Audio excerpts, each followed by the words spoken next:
जी, आज के जो हमारे टॉपिक्स हैं उसमें कुछ थियोरेटिकली बहुत सारे लोगों को मिसकंसेप्शन है, मिसअंडरस्टैंडिंग है कि डिजिटल मार्केटिंग क्या होती है। और आजकल सभी लोग तकरीबन डिजिटल मार्केटिंग की बात करते हैं। इसके अलावा हम जानने की कोशिश करेंगे कि मार्केटिंग क्या होती है और सेल्स क्या होता है और इन दोनों का फ़र्क क्या होता है, सेल्स और मार्केटिंग के बीच में फ़र्क क्या होता है। क्योंकि मोस्टली ये दोनों चीज़ें जो हैं एक ही काम के लिए इस्तेमाल की जाती हैं, ठीक है ना। और इसके अलावा जो है एक टर्म है जिसको कहते हैं कस्टमर जर्नी, कि कस्टमर किस तरह से वो इसका सफ़र होता है जब वो कोई चीज़ भी ख़रीदने के लिए निकलते हैं। तो सबसे पहले कस्टमर्स किस रास्ते से गुजरते हुए क्या क्या चीज़ें देखते हुए वो जाते हैं और किस तरह फाइनली एक चीज़ को ख़रीदने का फ़ैसला करते हैं, राइट। तो फिर उसके बाद लास्ट में हम तुम्हारा डिजिटल मार्केटिंग की कुछ डेफिनेशन पढ़ेंगे इंशाल्लाह, ठीक है ना। ओके, हम स्टार्ट करते हैं अपने टॉपिक से। तो सबसे पहले देखिए क्या होता है कि मार्केटिंग क्या होती है। डेफिनेशन हम पढ़ते हैं मार्केटिंग की, कि मार्केटिंग की डेफिनेशन ये होती है कि कोई भी कंपनी जो ऐसी एक्टिविटी करे जिससे कि वो प्रमोट करे, यानी अपने बिजनेस को प्रमोट करे, ताकि उसके बिजनेस में जो बाइंग और सेलिंग है उसमें इजाफा हो, ठीक है ना। और अब आपको पता है कि जब भी हम बात करते हैं किसी बिजनेस की या बाइंग एंड सेलिंग की, तो या वो प्रोडक्ट भी हो सकती है और वो सर्विस भी हो सकती है। जैसे प्रोडक्ट मतलब रियल प्रोडक्ट, जैसे आप मोबाइल ख़रीदते हैं, ठीक है ना। लेकिन मोबाइल के लिए जब आप कनेक्शन लेते हैं तो उस मोबाइल का जो कनेक्शन है जो आप डिफरेंट वेंडर से लेते हैं, जैसे पाकिस्तान में जोंग वगैरह है, यहाँ पे इतिसलात है, ड्यू है। तो ये जो है सर्विसेज, ये जो है ना सर्विसेज कहलाती है, ठीक है ना। इसके अलावा भी बहुत सारी सर्विसेज हैं, जैसे हम मतलब हेयर कटिंग सैलून्स हैं, वो सर्विस प्रोवाइडर्स हैं, ठीक है ना। एसी सर्विस वाले हैं, वो सर्विस प्रोवाइडर्स हैं। और प्रोडक्ट्स जो हार्ड कोर प्रोडक्ट्स जो सेल करते हैं। तो हम कोई भी ऐसी एक्टिविटी करें जिससे कि प्रमोशन हो उस चीज़ की, कि ताकि उस बिज़नेस की प्रमोशन हो, उसको मार्केटिंग कहते हैं, ठीक है ना। इस जो भी एक्टिविटी मार्केटिंग में होती है, इसका एम क्या होता है, क्या क्यों की जाती है। इसलिए की जाती है ताकि लोगों में अवेयरनेस बढ़ाई जाए, लोगों को ज़्यादा बताया जाए अपने बारे में, अपने प्रोडक्ट के बारे में, अपनी सर्विस के बारे में बताया जाए। उसमें दो तीन तरह की चीज़ें होती हैं। असल में ये होता है कि बाज़ औक़ात तो ऐसा होता है कि लोगों को उस प्रोडक्ट के बारे में अच्छी तरह पता हो। तो जैसे फॉर एग्जांपल अब आज देखिए, आजकल के मोबाइल है तो उसके बारे में बहुत लोगों को अब अवेयरनेस हो गई। लेकिन हमने एक ऐसा टाइम भी देखा है जब मोबाइल को कोई जानता नहीं था, मोबाइल का पता नहीं था लोगों को, तो उनके नज़दीक ये कोई प्रोडक्ट ही नहीं थी। लेकिन आहिस्ता आहिस्ता आहिस्ता वो अवेयरनेस आ गई कि सारे लोग मोबाइल के बारे में बड़ी अच्छी तरह जानते हैं। लेकिन कुछ प्रोडक्ट्स ऐसी होती हैं बड़ी रिसेंटली ऐड होती हैं, जैसे मसलन आजकल जो है जिसे वो एयरबड्स कहते हैं, जो एक ब्लूटूथ हेडफोन्स होते हैं जो कानों में लग जाते हैं बगैर कनेक्शन के। तो मोबाइल आपका कहीं भी रखा हुआ है, आप गाड़ी चला रहे हैं, कोई और काम कर रहे हैं, फ़ोन आता है तो आप उठा भी सकते हैं, सुन भी सकते हैं फ़ोन को। तो वो अब ये एक चीज़ ऐसी है कि जो मोस्ट रिसेंट है, इसलिए ठीक है ना। तो अब ज़ाहिर है कि जब ये नहीं आई तो इसका अवेयरनेस इसके बारे में कराई जाएगी, मार्केट में बताया जाएगा लोगों को यार ये चीज़ है। उसके लिए मुख्तलिफ़ ज़राए इस्तेमाल किए जाएंगे कि किस तरीके से लोगों को बताया जाए ये प्रोडक्ट है और ये कारामद है, ठीक है ना। और आपकी क्या क्या प्रॉब्लम्स इस प्रोडक्ट को यूज़ करने से आसान हो सकती है। तो ये जो चीज़ है ये क्या कहलाती है, ये मार्केटिंग एक्टिविटीज़ कहलाती है, ताकि आप परचेज़ करें, उस बिज़नेस से वो चीज़ें परचेज़ करें या रीपरचेज़ करें, यानी एक दफ़ा लें फिर उसके बाद दोबारा उसको अपग्रेड करें, लें, ठीक है ना। लेकिन इसमें जो भी ये होता है, ये एक्टिविटी होती है, इसमें क्या होता है कि कस्टमर्स के बेनिफिट्स के ज़रिए वो प्रोडक्ट्स बेची जाती है। अब होता क्या है कि कोई भी प्रोडक्ट है, जैसे एक प्रोडक्ट है, उसके कुछ फीचर्स होते हैं कि भाई इसका बड़ा स्क्रीन है, इसके अंदर टच सिस्टम है, इसमें फ़लाना चीज़ है, बहुत सारे इसके फीचर्स होते हैं, इसको कहते हैं फीचर्स। और एक चीज़ होती है कि इन फीचर्स से मुझे क्या फ़ायदा होने वाला है। तो जो मुझे फ़ायदा होता है उन फीचर्स की वजह से, वो मेरा बेनिफिट है, यानी उस वो जो चीज़ होती है बेनिफिट होती है। और जब भी मैं कोई प्रोडक्ट ख़रीदूँगा, कभी फ़ीचर्स की वजह से नहीं ख़रीदूँगा, और कोई भी कस्टमर फ़ीचर्स की वजह से बेनिफिट नहीं खरीद प्रोडक्ट नहीं ख़रीदता। उसमें अगर आप बताएंगे भाई एक हेडफोन है और ऐसा है वैसा है, उसके ये है, जो भी उसकी स्पेसिफिकेशंस बताते चले जाएँ। लेकिन अगर आपको ये है कि भाई उसके अंदर कोई ऐसी चीज़ है, मेरे लिए फ़ायदा क्या है, मेरे लिए फ़ायदा ये है कि हेडफोन लगा के मैं गाड़ी चला सकता हूँ, कोई और काम कर रहा हूँ तो मैं हेडफोन लगा के जो है साथ साथ अपना फ़ोन भी रिसीव कर सकता हूँ, बात भी कर सकता हूँ। तो ये क्या है, ये बेनिफिट हो जाएगा। तो हमेशा याद रखिए जब भी हम बात करते हैं सेल्स या मार्केटिंग की, तो जो बेनिफिट्स होते हैं वो सेल होते हैं। लोग अपने बेनिफिट्स खरीदते हैं, प्रोडक्ट नहीं खरीदते। ये कॉन्सेप्ट बड़ा क्लियर होना चाहिए हमारे पास ना। अब उसके बाद आ जाइए कि नेक्स्ट हम जाते हैं स्लाइड के ऊपर। सेल क्या होती है? सेल बेसिकली जो है एक ऐसा ट्रांजैक्शन होता है सेल्स, जिसमें क्या होता है कि दो या उससे ज़्यादा पार्टीज़ जो हैं वो किसी ऐसी चीज़ को परचेज़ करते हैं जो कि जो जो मेजरेबल चीज़ है। मतलब ऐसा नहीं कि भाई अभी आजकल होने लगा ना कि चांद पे भी आप ज़मीन खरीद सकते हैं या और कुछ भी खरीद सकते हैं। तो इस तरह की चीज़ नहीं, जो टेंजिबल हो, यानी कि जिसको हम मेजर कर सकें कि हाँ ये चीज़ है, ये प्रोडक्ट है या सर्विस है। जैसे हमने एसी सर्विस करवाना है तो जो सर्विस प्रोवाइडर है वो आएंगे, एसी ठीक करेंगे या उसकी मेंटेनेंस करेंगे और चले जाएंगे। ठीक है ना? अहमद अपना कैमरा बंद कर दीजिए प्लीज़।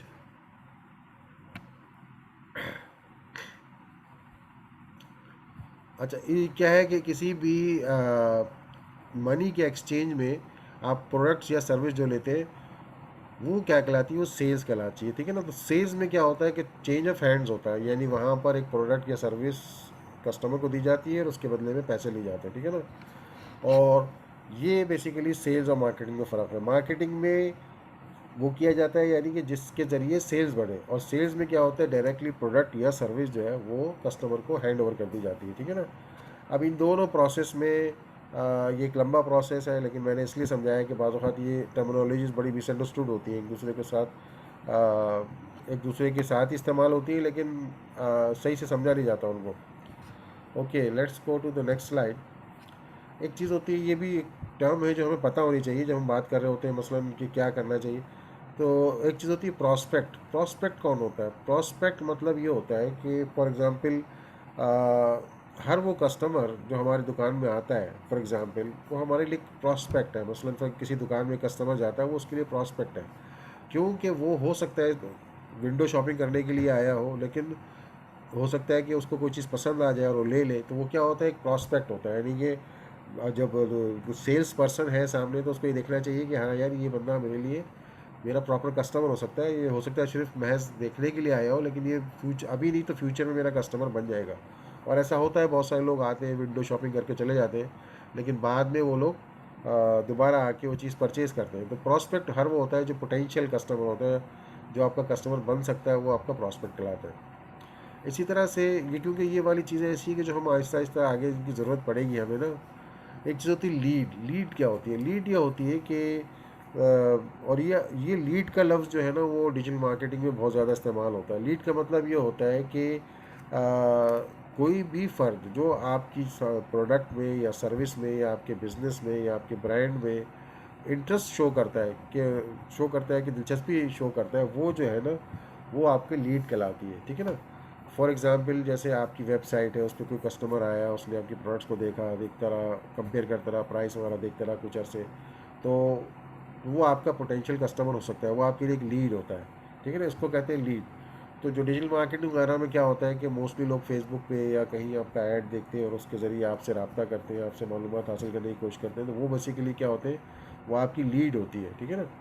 तो अब जो बिजनेस होते हैं वो इस चीज़ की बड़ी बहुत ज़्यादा केयर करते हैं कि एक बंदा है, उसने मेरी प्रोडक्ट को देखा है, मेरे से सवाल किया है, तो उसको राइट टाइम पे और अच्छी तरह हमें उसको जवाब देना चाहिए, बताना चाहिए अपने प्रोडक्ट के बारे में, ताकि वो हमारा कस्टमर बन सके। अच्छा, अब उसके बाद मैं बात करता हूँ कस्टमर जर्नी के बारे में। कस्टमर जर्नी क्या होता है? एक ऐसा रास्ता, ये सफ़र होता है जिसके ज़रिए गुजर के हम भी जब भी कुछ सामान खरीदने जाते हैं तो हम भी इसी रूट से गुजरते हैं। तो एक रोड मैप होता है जिसके तहत गुजर के कस्टमर जो है ना, वो जाके परचेज़ पे एंड होता है। ठीक है ना? कि रोड मैप होता है, कस्टमर जो टाइम लेता है और मुख्तलिफ स्टेप से गुजरता है चीज़ों के ख़रीदने से पहले। और हम सब भी अपने जो भी चीज़ें ख़रीद रहे होते हैं, हम इसी तरह से इन्हीं स्टेप से गुजर रहे होते हैं। ठीक है ना? और ये जो एक्सपीरियंस होता है कस्टमर का, अब आजकल जो जो ज़ाहिर ख़ास तौर मैंने बताया, जैसे डिजिटल मार्केटिंग आ गई, ये कंपनीज बहुत एडवांस हो गई।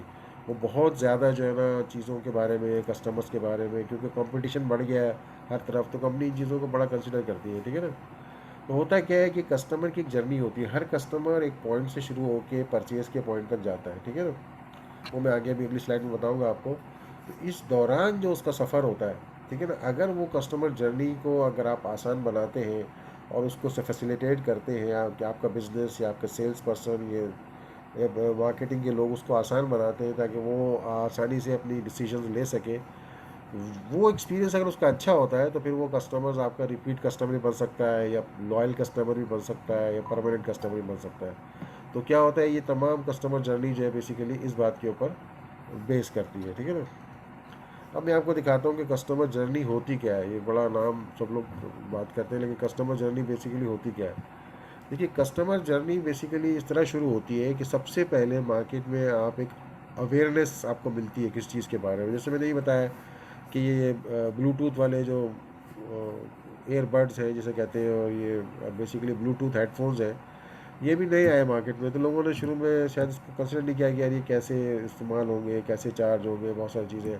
तो अवेयरनेस बढ़ाई गई कि भाई आहिस्ता आहिस्ता कि हाँ यार, इसको लगा के आप गाड़ी भी चला सकते हैं, आपको परेशानी नहीं होगी, बात भी कर सकते हैं, फिर आवाज़ भी क्लियर आएगी, या आप सुन भी सकते हैं, बात भी कर सकते हैं, दोनों तरफ।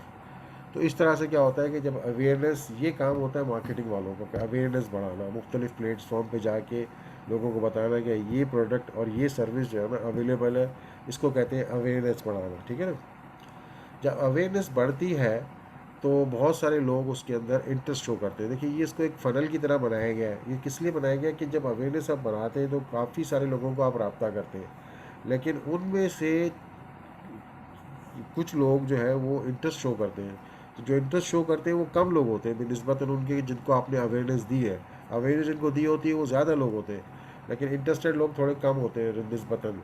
तो इसलिए इसको यहाँ से छोटा दिखाया गया। तो फिर जब लोगों को इंटरेस्ट होता है फिर उसके बारे में जानना शुरू करते हैं, या आपसे राब्ते में आते हैं। अगर उन्होंने आपका किसी वेबसाइट पे या नेट पे कहीं पर भी उन्होंने आपके बारे में जहाँ से उनको मालूमात मिली है तो उसके बारे में वो मज़ीद सर्च करते हैं।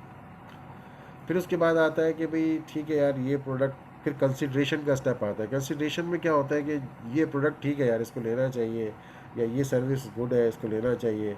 और उसके बारे में लोग जो है वो कंसिडर करना शुरू कर देते हैं कि ठीक है, अगर पहले प्लान नहीं था ये ख़रीदने का तो चलो अब हम प्लान बना लेते हैं और उसको कंसिडर करते हैं कि ठीक है, let's let's buy this thing, okay.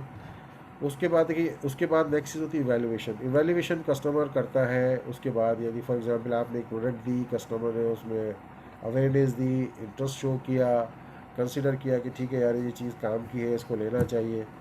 फिर उसके बाद आ जाता है स्टेप इवैल्यूएशन का। इवैल्यूएशन में फिर कस्टमर ये इस तरह के चीज़ें देखता है, मसलन कि इसकी वारंटी क्या है, इसकी प्राइस जो है वो कि मार्केट से ज़्यादा तो नहीं ले रहे आप।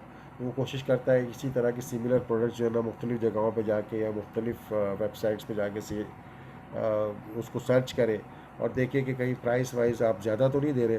तो ये जो प्रोसेस है ये क्या कहलाता है, ये इवैल्यूएशन कहलाता है। कस्टमर उसको इवैल्यूएट करता है, ठीक है ना।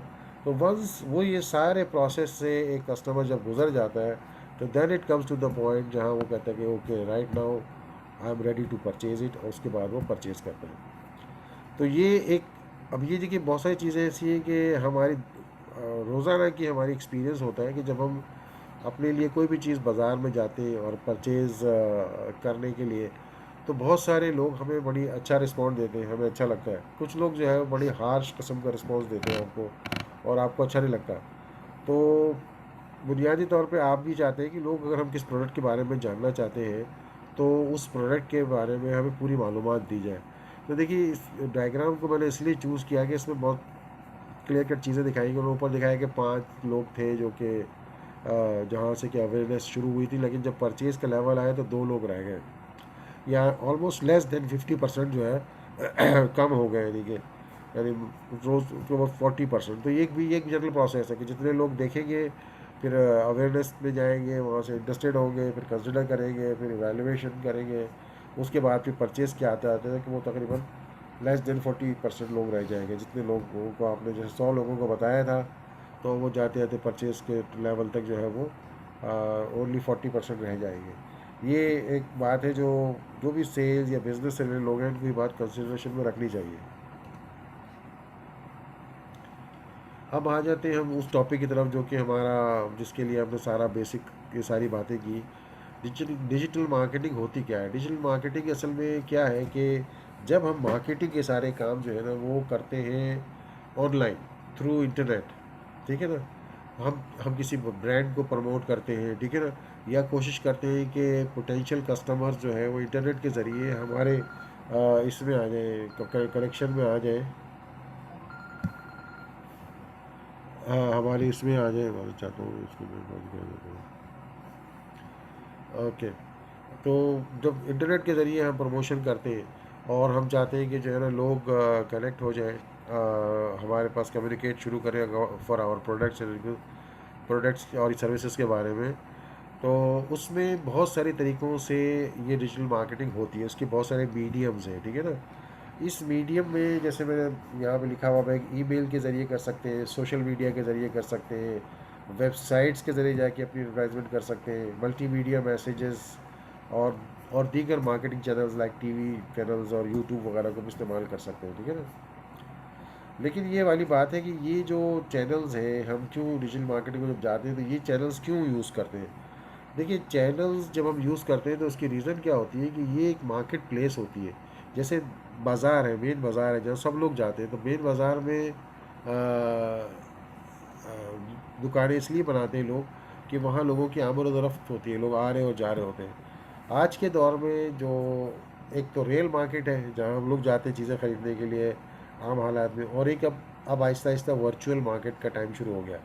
वर्चुअल मार्केट क्या है कि वो वाली ऐसे सोशल मीडिया प्लेटफॉर्म्स, ऐसी जगहें जहाँ लोग जाते हैं और ट्रैफिक होता है वहाँ पे, बहुत ज़्यादा लोगों का आना जाना होता है, तो वहाँ पर एडवर्टाइजमेंट करने से परचेजेस हो सकती है, ठीक है ना।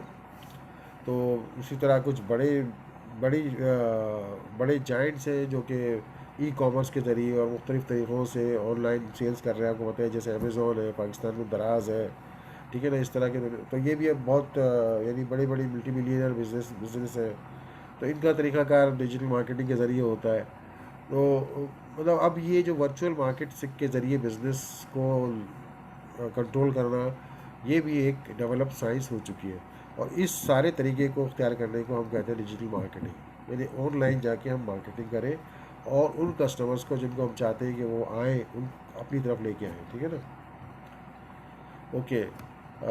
डिजिटल मार्केटिंग की जो स्ट्रेटजीज़ हैं किस तरह से की जाती है, मैंने बताया कि सोशल मीडिया मार्केटिंग प्लेटफॉर्म्स हैं, ठीक है ना, जिसमें कि मैंने आपको बताया कि सोशल मीडिया पे क्यों जाते हैं, इसलिए जाते हैं कि सोशल मीडिया को ट्रैफिक होता है। देखिए, अब शायद ही कोई आदमी होगा आज के दौर में जिसके फेसबुक अकाउंट नहीं है, जिसके पास अपना कोई इंस्टाग्राम अकाउंट नहीं है, स्नैपचैट नहीं है, ठीक है ना, यूट्यूब नहीं है, यानी इस तरह की चीज़ें जो लोग यूज़ करते हैं, जहाँ ट्रैफिक्स जाते हैं वहाँ पर हम लोग कोशिश करते हैं कि जाके अपनी प्रोडक्ट्स को हाईलाइट करें ताकि वहाँ से उनको कस्टमर्स मिले, ठीक है। इसके अलावा दूसरी चीज़ होती है सर्च इंजन ऑप्टिमाइजेशन। देखिए, बहुत सारी चीज़ें ऐसी, हमें कोई चीज़ तलाश करनी होती है तो हम लोग गूगल पे चले जाते हैं, गूगल से सवाल करते हैं, वहाँ से पूछते हैं, तो वो हमें फिर बताता है कि भाई ये चीज़ें हैं, ये आपके करीबी है। तो हमें घर बैठे काफ़ी सारी चीज़ें, लोगों की प्राइसेस, एड्रेसेस, फ़ोन नंबर सब मिल जाते हैं। तो इसको कहते हैं सर्च इंजन ऑप्टिमाइजेशन। का मतलब ये होता है कि अगर कोई जाए और टाइप करे, क्योंकि देखिए, अब अगर मैं फॉर एग्ज़ाम्पल कोई एक रेस्टोरेंट टाइप करता हूँ, तो आपके करीबी जगह के पर कई रेस्टोरेंट्स होंगे जो कि नज़र आ जाएंगे। For example restaurant near me type कर देता हूँ कि मेरे करीब कौन सा रेस्टोरेंट है, तो बहुत सारे रेस्टोरेंट नज़र आ जाएंगे। लेकिन आप अगर कुछ ऐसी स्ट्रेटजी इस्तेमाल करें, जिसको मैं आगे जाके ज़िक्र करूँगा, कि जिसके ज़रिए सबसे पहले आपका बिज़नेस नज़र आए। तो बिज़नेसेस क्या करते हैं कि इस तरह अपने बिज़नेसेस को रखते हैं ताकि जो लोग गूगल पे जाके सर्च करें तो सबसे पहले उनका बिज़नेस जो है वो पहले सामने आए, वो ज़्यादा वो नज़र आए, ठीक है ना। इसके बाद ईमेल मार्केटिंग होती है। ये भी पुराना सिलसिला है कि ईमेल के ज़रिए अपनी प्रोडक्ट्स को, अपनी बहुत सारी चीज़ों को मार्केट किया जाए। ये भी डिजिटल मार्केटिंग का एक पार्ट होता है कि अच्छा कंटेंट बना के भेजा जाए आपको, लोगों को, ताकि लोग आपका कंटेंट पढ़ के आपसे कम्युनिकेट करें, आपके बिज़नेस की तरफ आएँ। इसके अलावा क्या होता है कि कुछ कंटेंट्स लिखे जाते हैं, ऐसे कंटेंट्स लिखे जाते हैं जो उसमें अक्सर हमेशा आपने देखा होगा, बीच में यूट्यूब में कहीं कहीं आता है कि पेड ऐड, लेकिन वो होती है कि स्टोरी है, एक स्टोरी की जैसी चीज़ होती है, जैसे कि मैं गया, मैंने तलाश किया, ये बेहतरीन जगह मुझे मिल गई, इससे बेहतर नहीं मिला। तो बेसिकली वो क्या होता है, वो कंटेंट मार्केटिंग होती है, कंटेंट की जाती है, लेकिन उसमें वो होता तो बेसिकली एडवर्टाइजमेंट है, लेकिन इस तरह पेश किया जाता है जैसे किसी का पर्सनल एक्सपीरियंस है वो। तो इसको कहते हैं कंटेंट मार्केटिंग। इसके अलावा एक बहुत अच्छा बिज़नेस है, ये बिज़नेस सब लोग कर सकते हैं अपनी तरफ से। इसको कहते हैं इन्फ्लुएंसर मार्केटिंग। अब इन्फ्लुएंसर मार्केटिंग का लोगों को सेंस इतना अच्छा नहीं है, लेकिन ये बड़े इस्तेमाल में आने वाली चीज़ है। देखिए जैसे आजकल पाकिस्तान में भी आए दिन एक मौजूद डिस्कस होता है कि बहुत सारे लोग टिकटॉक बनाना शुरू कर दिया है लोगों ने, और वो टिकटॉकर्स हैं, फलाना टिकटॉकर्स हैं, मशहूर टिकटॉकर्स हैं। तो होता क्या है कि टिकटॉक पे जब आप चले जाते हैं तो बहुत सारे लोग आपको फॉलो करना शुरू कर देते हैं।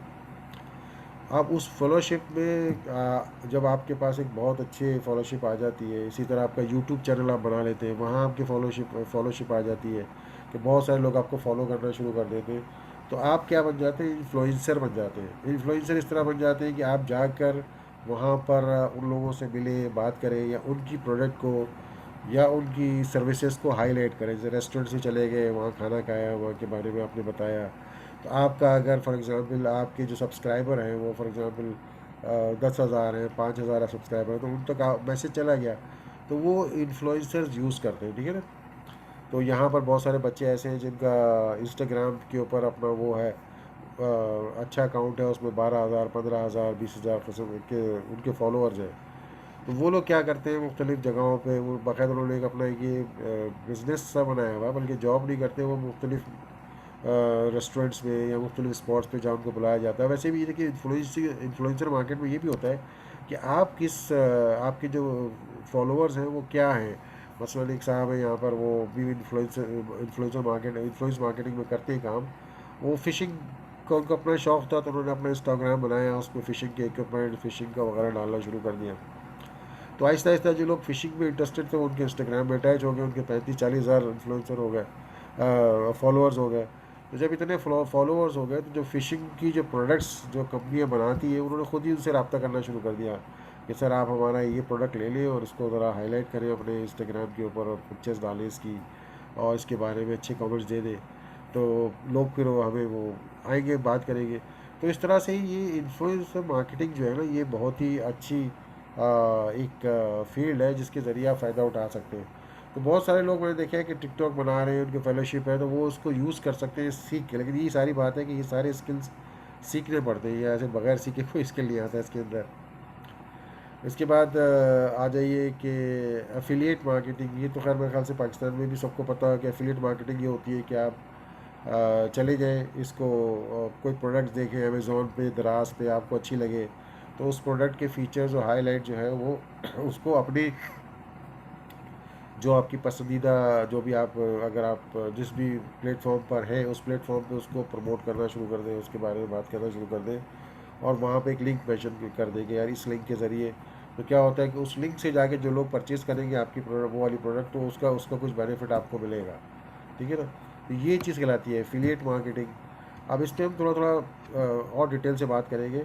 इसके बाद आ जाता है मोबाइल मार्केटिंग। तो मोबाइल मार्केटिंग क्या होती है कि मोबाइल पे आपको पता है व्हाट्सएप ग्रुप्स के ऊपर, इसके ऊपर अब व्हाट्सएप बिजनेस भी आ गया, तो आप लोगों को मैसेज भेज सकते हैं, अपनी प्रोडक्ट्स और सर्विसेज के बारे में इंट्रोडक्शन दे सकते हैं। तो ये सब चीज़ें भी पॉसिबल है कि मोबाइल के ज़रिए भी आप अपना ये सब काम कर सकते हैं, ठीक है ना। अब आ जाते हैं कि सोशल मीडिया प्लेटफॉर्म्स कौन कौन से जहाँ पे आप जाके एडवर्टाइज़ कर सकते हैं। देखिए होता क्या है कि जैसे फेसबुक मैंने बताया, यूट्यूब है, टिकटॉक है, इंस्टाग्राम है, स्नैपचैट है, इस सब पे जाके अपनी प्रोडक्ट्स की, अपनी चीज़ों की ऐड डाल सकते हैं। जो फेसबुक है उसके बारे में शायद बहुत सारे लोगों को पता भी होगा कि फेसबुक के ऊपर क्या होता है कि एक पेड कैंपेन्स आप रन कर सकते हैं, कैंपेन्स चला सकते हैं। मतलब आप जाके, तो उसमें पूरा आपका सिस्टम होता है कि आप अपना कौन सा एडवर्टाइजमेंट चलाना चाहते हैं, और उसकी पूरी स्ट्रेटजी होती है कि कौन कुछ एडवर्टाइजमेंट आपको चलाना पड़ता है फेसबुक के ऊपर। पहले ट्रैफिक अपनी लानी होती है थोड़ी सी, उसके बाद फिर उसको, असल में फेसबुक वगैरह के जो एड्स हैं इसमें भी वही बात है कि इसमें आपको शुरू में डिसाइड करना पड़ता है कि आप किस बिज़नेस से आपका ताल्लुक़ है, वो बिज़नेस का अभी फ़िलहाल स्टेज क्या है, ये स्टार्टिंग फेज़ में है या बहुत चलने वाला काम है या मिडिल स्टेज में है, और उस स्टेज के ऊपर आपको किस चीज़ की ज़रूरत है। तो फॉर एग्ज़ाम्पल आपका बिज़नेस नया है, आप स्टार्टिंग कर रहे हैं, आपकी प्रोडक्ट भी स्टार्टिंग नहीं है, उस वक्त आपको क्या करना होता है, अवेयरनेस डेवलप करना पड़ता है, ठीक है ना। तो फेसबुक की लैंग्वेज में उसको कहते हैं रीच बढ़ाना, कि अपनी रीच बढ़ाने के लिए आप कैंपेन चलाते हैं, उसके अंदर आप पेमेंट करते हैं। तो फेसबुक आपको ऑप्शंस देता है कि भाई आप इन इन ग्रुप्स में जाके कर सकते हैं। आप चाहते हैं कि सिर्फ पाकिस्तानीज आपके ऐड देखें, पाकिस्तान से बाहर इंग्लैंड में लोग ऐड देखें आपके, कनाडा में बैठ के लोग ऐड देखें आपके, तो आप फेसबुक पे जाके ये सारे ऑप्शंस चूज़ कर सकते हैं। तो जब ऑप्शंस आप चूज़ करते हैं तो फिर फेसबुक बताता है कि भाई आपका जो ये ऐड जो जो बंदे आपने चूज़ किए उसमें ये मतलब 10,000 लोगों तक आपका ये मैसेज चला जाएगा और उसकी कॉस्ट इतनी आएगी, डेली इतनी कॉस्ट आएगी, वीकली इतनी कॉस्ट आएगी। तो आप अगर आप फॉर एग्जांपल आप चाहते हैं भाई 1,000 रुपये में सारे एक हफ़्ते की ऐड चला लूँ, तो आप उसमें लिख देते हैं कि 1,000 मेरा बजट है और एक हफ़्ते का मेरा टाइम पीरियड है। तो फेसबुक के अंदर ऐसा अपना इंटेलिजेंस है, सिस्टम है कि वो खुद ही डिवाइड करके डेली बेसिस के ऊपर चूज़ करके लोगों को आपके मैसेजेस भेजता रहता है, ठीक है ना। तो इस तरह से फेसबुक के ऊपर आप ऐड दे सकते हैं। इसके अलावा अगर आपका कुछ ऐसा बिज़नेस है जिसमें ख़ास तौर पे इसमें सर्विसेज बिज़नेस ख़ास तौर पर जो होते हैं कि आपको सर्विस प्रोवाइडर है, मसलन आप किसी को सिखा रहे हैं, कोई एजुकेशन दे रहे हैं। अच्छा, फेसबुक में ऐसा भी होता है कि बहुत सारे लोग जो है ना अपना बिज़नेस वो बैठे पाकिस्तान में, कि आजकल एक बहुत ज़्यादा करामत बिज़नेस पाकिस्तान से जो हो रहा है उसमें लोग जो है वो कुरान के टीचर्स बने हुए हैं, क्योंकि ऐसी कंट्रीज़ लाइक अमेरिका, कनाडा और यूरोपियन कंट्रीज़ में कुरान के टीचर्स आसानी से नहीं मिलते हैं। ये लोग जहाँ रह रहे होते हैं वहाँ पे इतना आसानी से अवेलेबल नहीं होते। तो ये लोग अपने एड्स बना के इस तरह से फेसबुक के ज़रिए अपना वहाँ पर प्रमोट करते हैं। तो उनको यूरोप, वो खुद तो पाकिस्तान में बैठे होते हैं लेकिन वो अपनी मार्केट को यूरोप में, अमेरिका में, जहाँ जहाँ है वहाँ कुरान टीच कर रहे हैं लोगों को। तो इट्स अ गुड बिजनेस और गुड तरीका, लेकिन उसको समझना पड़ता है हमको और उसको सीख के करना पड़ता है, ठीक है ना। इसी तरह से यूट्यूब के ऊपर ज़्यादातर जो है प्रोडक्ट्स भी हैं और सर्विसेज दोनों के ऐड आप डाल सकते हैं। जो बीच में आप देखते हैं तो उसमें दो तीन तरह के ऐड्स आते हैं। एक स्किपेबल एड्स होते हैं जो स्किप कर सकते हैं आप 5 सेकंड के बाद, और कुछ ऐसे एड्स होते हैं जो पूरा अपना 5 या 10 सेकंड का जो है वक्फा पूरा करके फिर उसके बाद वो ख़त्म होते हैं। तो वो दोनों की प्राइस वाइज ये सब चीज़ें डिपेंड करती हैं आपके बजट के हिसाब से, ठीक है ना। इसी तरह से टिकटॉक जो है, टिकटॉक भी अभी एक बिज़नेस टिकटॉक आ गया है। पहले ये था कि कोई अगर बिज़नेस प्रमोशन करता था टिकटॉक के ऊपर तो टिकटॉक उसका अकाउंट ब्लॉक कर देता था। अभी ये हो गया कि टिकटॉक बिज़नेस शुरू हो गया, उसमें आप अपनी प्रमोशन ऐड वगैरह डाल सकते हैं और ज़ाहिर है टिकटॉक फिर उसको चार्ज करेगा आपको डालने के, मगर उसकी क्या शायद मेरे ख्याल से कुछ मंथली सब्सक्रिप्शन आपको लेनी पड़ती है कि इतने पैसे महीने के देंगे, आप पूरे महीने उसके अंदर डाल सकते हैं। तो उसके अलावा स्नैपचैट, इंस्टाग्राम का तो मुझे नहीं पता, अभी कुछ ऐसा नहीं आया अभी तक, लेकिन स्नैपचैट में भी इस तरह से बिज़नेस प्रमोशन की चीज़ें आ गई हैं।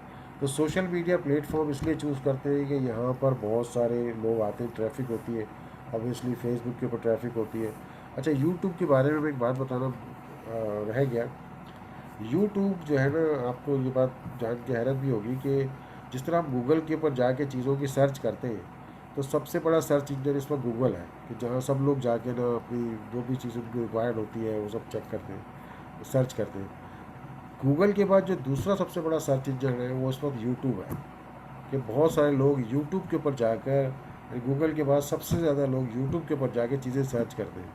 वो सब चीज़ें हो सकती हैं, जैसे कुछ लोग हैं काम कर रहे हैं उनको पर देख लो, या कुकिंग के लिए आप देखना चाह रहे हैं, या और कोई काम आप करते हैं जो आपको समझ नहीं आ रहा कैसे होगा, तो वो जाके टाइप कर देते हैं तो कोई ना कोई उनको उसके बारे में वीडियो मिल जाती है, डिटेल्स मिल जाती है। तो YouTube is the second largest search engine after after Google. Okay, उसके बाद हम जाते हैं नेक्स्ट टॉपिक के ऊपर अपना। अच्छा, एक और बात है जो मैं बार बार आपको ट्रैफिक की बात बता रहा हूँ, तो ट्रैफिक के बारे में मुझे मैंने कहा चला ये भी एक रेलेवेंट इन्फॉर्मेशन है, आपको बता दूँ कि ये जो कुछ कैमरे लगे होते हैं मॉल्स के और बड़े बड़े ब्रांडेड स्टोर्स के गेट के ऊपर जो हमें नज़र नहीं आ रहे होते, वो क्या करते हैं, वो बेसिकली आपके जो है ना जैसे आप एंटर होते हैं तो काउंट करते हैं। तो जिस तरह से मॉल वाले जब अपनी दुकानों को रेंट पे चढ़ाते हैं तो वो इन कैमरों की मदद से ही बताते हैं कि यार हमारा फुट काउंट इतना है, यानी कि हर रोज़ हमारे पास 5,000 10,000 लोग आते हैं, तो अगर आप यहाँ दुकान लेंगे तो आपको फ़ायदा होगा। तो ये इन कैमरों की मदद से वो ये सारा कुछ करते हैं। इस तरह के कैमरे होते हैं, छोटे से बड़े, नज़र भी नहीं आते, और जो बंदा एंटर हो रहा होता है उसको काउंट कर रहे होते हैं, ठीक है ना। और भी मैं आपको, जब ये शक्ल होती है ऑलमोस्ट इसकी, इस तरह की भी शक्ल होती है। अच्छा, इसमें एक और भी बात मैं बता दूँ कि ये जो कैमरे होते हैं, अभी नए कैमरे भी आ गए, वो स्टोर्स के अंदर भी लगे होते हैं, और वो स्टोर्स के अंदर जो कस्टमर गया, कस्टमर जाके फ़लाँ प्रोडक्ट को देखा, टाइम थोड़ा वहाँ इंतज़ार किया, चीज़ें खंगालता रहा, फिर दूसरी तरफ गया, तीसरी तरफ गया, फिर कुछ लेके निकला या बगैर लेके निकला, इस चीज़ को भी एनालाइज़ करते हैं। यानी ऐसे वो मगर होते तो वो तो नॉर्मल जो सिक्योरिटी टाइप के कैमराज होते हैं, लेकिन जो अच्छे ब्रांड्स हैं, अच्छी कंपनीज़ हैं, वो इस चीज़ को बड़ी तवज्जो देती है कि कस्टमर ने कहाँ कहाँ कहाँ ज़्यादा टाइम स्पेंड किया वो नोट करते हैं और उन चीज़ों के बारे में मालूमात हासिल करते हैं कि कस्टमर ने लिया तो क्यों लिया, नहीं लिया तो क्यों लिया, ताकि उसी के ज़रिए वो अपने बिजनेस को बढ़ा सकें। तो ये बड़ी इंपॉर्टेंट बात ही होती है। तो इसी तरह से जिस तरह मैंने बताया कि नॉर्मल फिजिकल स्टोर्स में या मॉल्स में ये कैमरे लगे होते हैं जो फुट काउंट्स काउंट कर रहे होते हैं, इसी तरह जो है वो जिस तरह जो मैंने बताया कि सोशल मीडिया या अदर मीडिया से जो लोग विज़िट करते हैं उसके ऊपर करते हैं, ठीक है ना। अब उसके बाद मैंने आपको बताया सर्च इंजन ऑप्टिमाइजेशन एक चीज़ होती है। ये क्या एक तरह का आर्ट भी है और साइंस भी है, यानी इसमें दोनों चीज़ें अप्लाई होती हैं कि आपको किस तरह का अपना एक ऐसा ऐड बनाकर गूगल के ऊपर डालना है ताकि आपकी रैंकिंग जो है वो ऊपर आ जाए। जब भी कोई इस तरह की चीज़ों के बारे में सर्च करे तो ऊपर आपका नाम आए। मतलब आपका रेस्टोरेंट है तो रेस्टोरेंट में क्या ऐसे लफ्ज़ लिखते जाए, healthy food, diet food, tasty food, ऐसे कुछ सारे कीवर्ड इस्तेमाल करें जो कि जिसकी वजह से कोई भी सर्च करे आपका नाम ऊपर आया। तो इसको कीवर्ड्स के ज़रिए एनालाइज करके कौन कौन से कीवर्ड पे कितने लोग जाते हैं, इसके लिए मुख्तलिफ सॉफ्टवेयर्स होते हैं जो ये सारी चीज़ें बताते हैं कि किस किस कीवर्ड पे कितने कितने लोग सर्च करते हैं, ठीक है ना। तो इस तरह आप अपनी रैंकिंग बढ़ा के ऊपर आने की कोशिश करते हैं, क्योंकि एड्स तो बहुत सारे होते हैं, ठीक है। अब इसके दो तीन तरीके होते हैं कि गूगल के ऊपर आप ऐड भी चला सकते हैं, अपना अपना ऐड लिख सकते हैं। तो उस ऐड में क्या होता है, पे पर क्लिक, पीपीसी मतलब पे पर क्लिक, यानी जब क्लिक करेगा कोई कस्टमर आके तभी आपको उसको पैसे देने पड़ेंगे, वैसे आपको उसके पैसे नहीं देने पड़ेंगे, ठीक है ना। और दूसरा ये तो ये होगा कि आप पेड कंपनी, अगर आप पेड के अलावा वैसे ही ऑर्गेनिकली चाहते हैं कि लोग आपके साइट पे आएँ तो उसमें स्ट्रॉन्ग कीवर्ड इस्तेमाल करने पड़ेंगे ताकि वो नाम आए और उसकी वजह सबसे पहले आप ऊपर आए। और उसके अलावा जो कंटेंट आपके पेज पे है वो हाई हाई क्वालिटी कंटेंट होना चाहिए। पिक्चर्स वगैरह जो आप इस्तेमाल करते हैं वो बहुत अच्छी होनी चाहिए। और इसी तरह से अगर आपकी कोई वेबसाइट है तो उसकी स्पीड बड़ी तेज़ होनी चाहिए, जल्दी खुलनी चाहिए, ठीक है ना। तो जितने भी एक्सपर्ट्स हैं वो कहते हैं कि विदिन 10 सेकेंड्स ये सारी चीज़ें यदि साइट खुल जाए और कस्टमर्स को देखना शुरू कर दें, अदरवाइज स्क्रॉल करके वो आगे निकल जाता है। और इसी तरह जो सोशल मीडिया के ऊपर जो लोग होते हैं वो सिर्फ 3 सेकेंड के अंदर वो रियलाइज़ कर लेते हैं कि इस ऐड को मुझे देखना चाहिए या नहीं देखना चाहिए। तो वे इसलिए ये चीज़ों को बड़ा अंडरस्टैंड करके और टेक्निकली करना होता है। अभी मैंने एक स्क्रीन शेयर किया है, इसमें जैसे मैंने लिखा है digital marketing courses in Sharjah जैसे। तो अभी देखिए बहुत सारे यहाँ पर खुल गए गूगल के ऊपर ना। तो इसमें देखिए एक AD ऐड करके लिखा हुआ आ रहा है, ऐड। ऐड जो है ना ये असल में क्या होता है कि ये वो कंपनीज़ है जिन्होंने पैसे देके गूगल को यहाँ पर अपना ऐड लगाया हुआ है। जब आप क्लिक करेंगे तो उनको चार्ज होगा, पे पर क्लिक होगी, ये क्लिक करेंगे वो चार्ज होगा, उनकी वेबसाइट में चले जाएंगे, वहाँ सारी डिटेल्स होंगी आपकी। तो इसमें भी देखिए कि कुछ बिल्कुल ऊपर आ रहे हैं, कुछ उसके नीचे आ रहे हैं, कुछ उसके नीचे आ रहे हैं। तो ये जो चीज़ें हैं ये प्लेसिंग भी गूगल ने जो है ना टेक्निकली करता है अपने ओन इंटेलिजेंट सिस्टम के ज़रिए, जिसमें अगर आपका जिस तरह का कंटेंट है, आपका स्ट्रॉन्ग कंटेंट है, तो वो आपको पहले ऊपर ले जाता है खुद ब खुद ही। और अगर आपकी पिक्चर्स और ये सब चीज़ें मैंने जो बताई ना सारी स्टेप्स अगर आपने अच्छे से किए हुए तो वो आपको खुद ब खुद रैंकिंग ऊपर देता है। हालांकि ये पेड वाले ही बहुत सारे हो सकते हैं, कभी कभी एक पेज तक पूरे पेड वाले भरे होते हैं। लेकिन अगर आपका कुछ ऐसा बिजनेस है जो उसका कोई दूसरा बिजनेस है ही नहीं तो फिर बगैर ऐड के भी आप ही नज़र आते हैं, ठीक है ना। तो बहरहाल ये आज हमारा एक्चुअल आज का वो था। मैं फ़िल वक्त रिकॉर्डिंग को स्टॉप करता हूँ और कोशिश करता हूँ कि जो है कुछ अगर टाइम बाकी है तो आप लोगों के साथ जो है वो मैं बात करता हूँ।